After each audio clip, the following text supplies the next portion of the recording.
अमेरिकी space agency NASA और अंतर्राष्ट्रीय स्पेस स्टेशन के बीच कुछ समय के लिए संपर्क टूट गया। मंगलवार को ह्यूस्टन में नासा की इमारत में बिजली गुल होने से मिशन कंट्रोल और अंतर्राष्ट्रीय स्पेस स्टेशन के बीच कुछ समय के लिए कम्युनिकेशन बाधित रहा।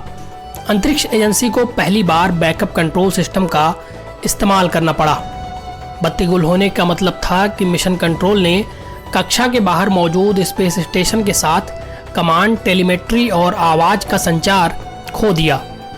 ह्यूस्टन के जॉनसन स्पेस सेंटर की इमारत में अपग्रेड का काम चल रहा था, इस कारण बत्ती गुल हो गई थी।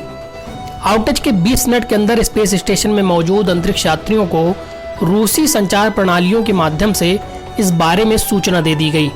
स्पेस स्टेशन प्रोग्राम के प्रबंधक जोएस मोंटाल्बानो ने कहा कि ना तो अंतरिक्ष यात्री और ना ही स्टेशन कभी किसी खतरे में थे और 90 मिनट के भीतर सामान्य संचार बहाल करने के लिए बैकअप नियंत्रण प्रणाली का इस्तेमाल किया गया।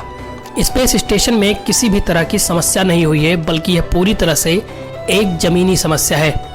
उन्होंने एक बार फिर दोहराया कि चालक दल और वाहन खतरे में नहीं हैं। उन्होंने कहा कि हमें पता था कि यह काम चल रहा है और इसकी तैयारी के लिए हमारे पास बैकअप कमांड और नियंत्रण प्रणाली है।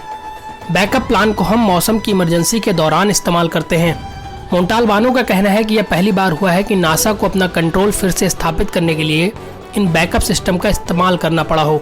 उन्होंने कहा कि नासा को उम्मीद है कि जल्द ही समस्या का समाधान हो जाएगा और मिशन ऑपरेशन सामान्य हो जाएगा।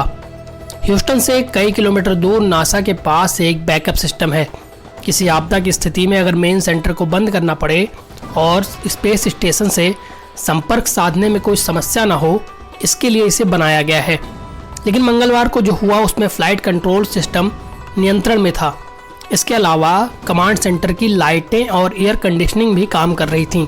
मोंटाल्बानो ने कहा कि हम इस घटना से समझेंगे कि क्या हुआ और फिर इससे सीख कर आगे बढ़ेंगे। एनबीटी ऑनलाइन की रिपोर्ट।